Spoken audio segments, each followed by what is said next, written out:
welcome you guys out. Steve Kudrow, right? Cudlow. I'm sorry? There's no R. No R, okay, I'm sorry. Rob Reiner. And you gentlemen are from Anvil. Yep. One of the biggest notorious bands of all time, almost. Well, okay. That sounds good. I like If you say so, it must be. So you guys have 14 albums today, not including any of the best of or anything like that. 14 studio albums. Pardon me? 14 studio 14 albums. studio 14 studio albums. To this date, what is your favorite album that you've ever put out?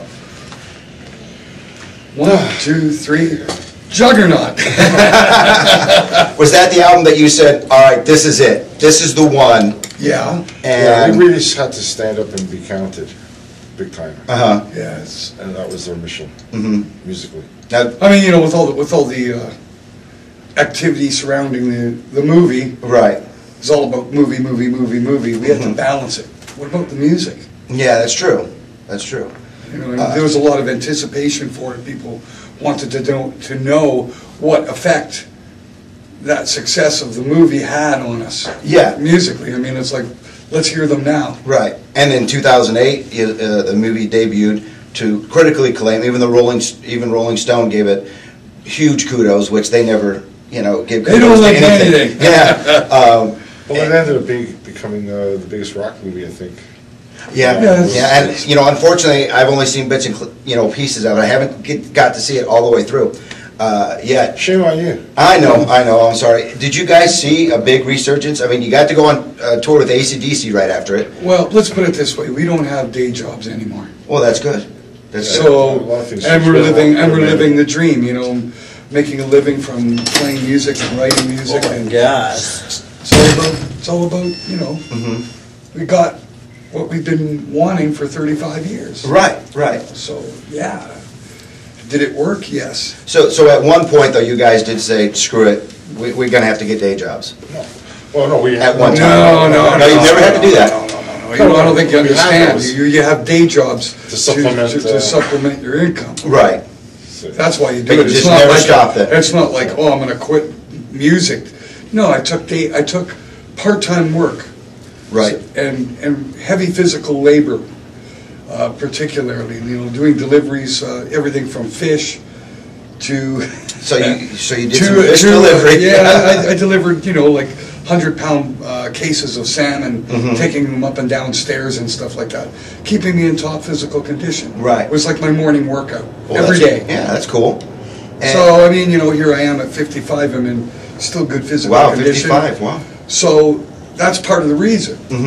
Life has balances. It's not something I'm bitter about or unhappy about or anything like that. It's just that's the way it was dealt to me. So that I found a way to deal with it and make it work. Sure. So at the same time, you see, I've got everything that everybody else would have from having a regular job. I own a Right. home, I have a family, so Right. I was able to do all those things, and I was not inhibited by my musical career, which didn't up until now pay the bills.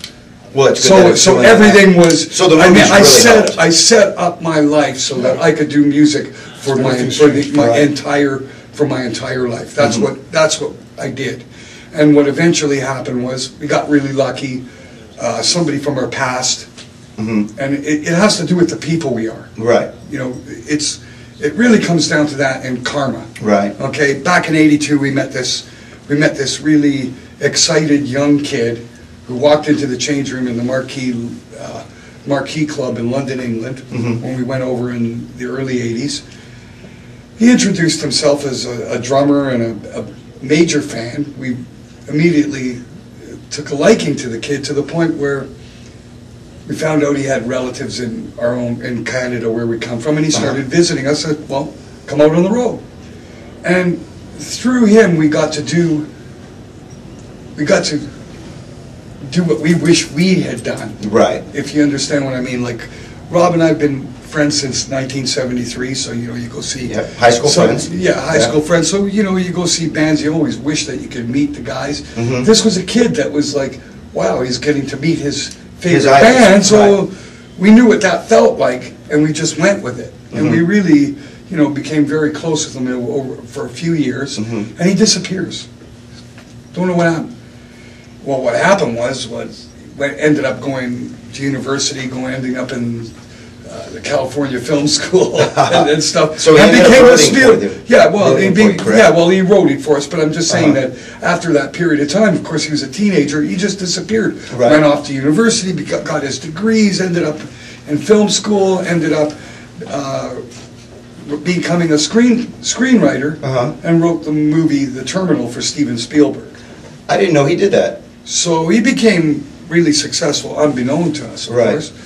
In 2005, of course, we're talking 25 years later, I got an email from him. Just out of the blue. Out of the blue. And here we've been wondering. For years, what happened to him? Right. Now his name is Scott. Sasha Gervasi. Oh, okay. That's he used to be called Teabag. Yeah, I'm not going to ask why. Well, I can tell you why. It's real simple.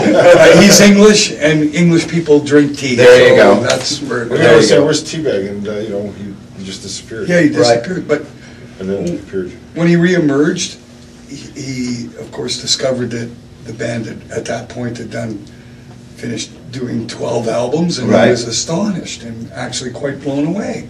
Of course, he wasn't really listening to metal anymore, and but he thought, what happened to my old buddies? And when he discovered that we'd continued and listened to all the records, he goes, this is incredible.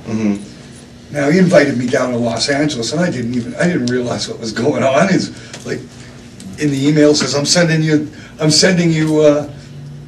tickets, and they'll be there tomorrow. I go, yeah, right. Gotcha. Knock, knock, knock. There's the tickets. I'm going, holy shit.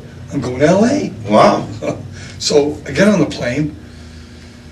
I land at LAX, and here comes Sasha driving in a little blue Jaguar that was previously owned by Sean Connery. Oh, jeez. It was like 007's car. Right. So I get into the car, and of course, I'm looking at him, and it's the same guy, but he's a man. Right.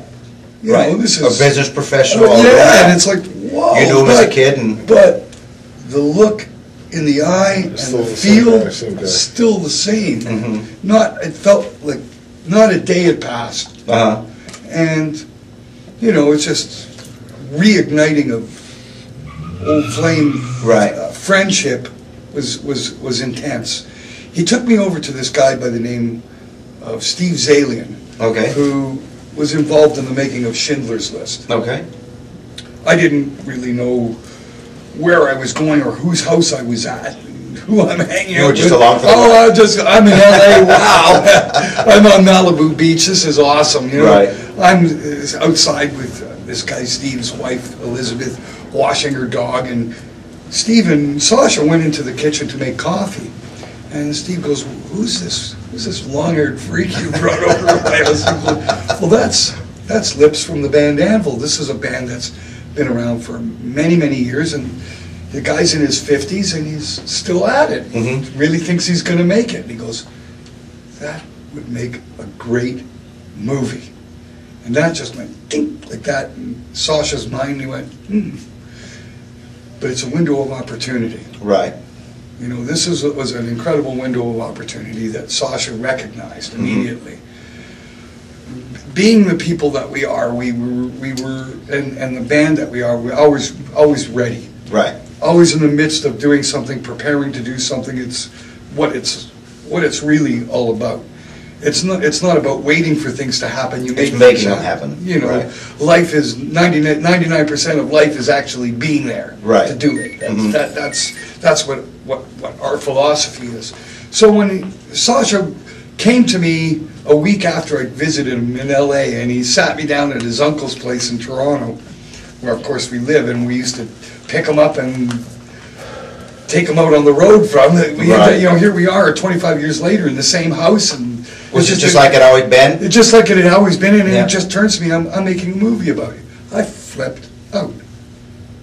I mean, I freaked right out. I mean, it's like I could see the flash bulbs and the red carpets. Like, this is a big time. It's not a guy with a video camera. This is a Hollywood guy, who's been successful. This is really serious. He goes, okay, well, what are you guys, what's going on? What are you doing? I go, well, we're about to go out on a tour. Good. What else? We're going to go record an album. Good.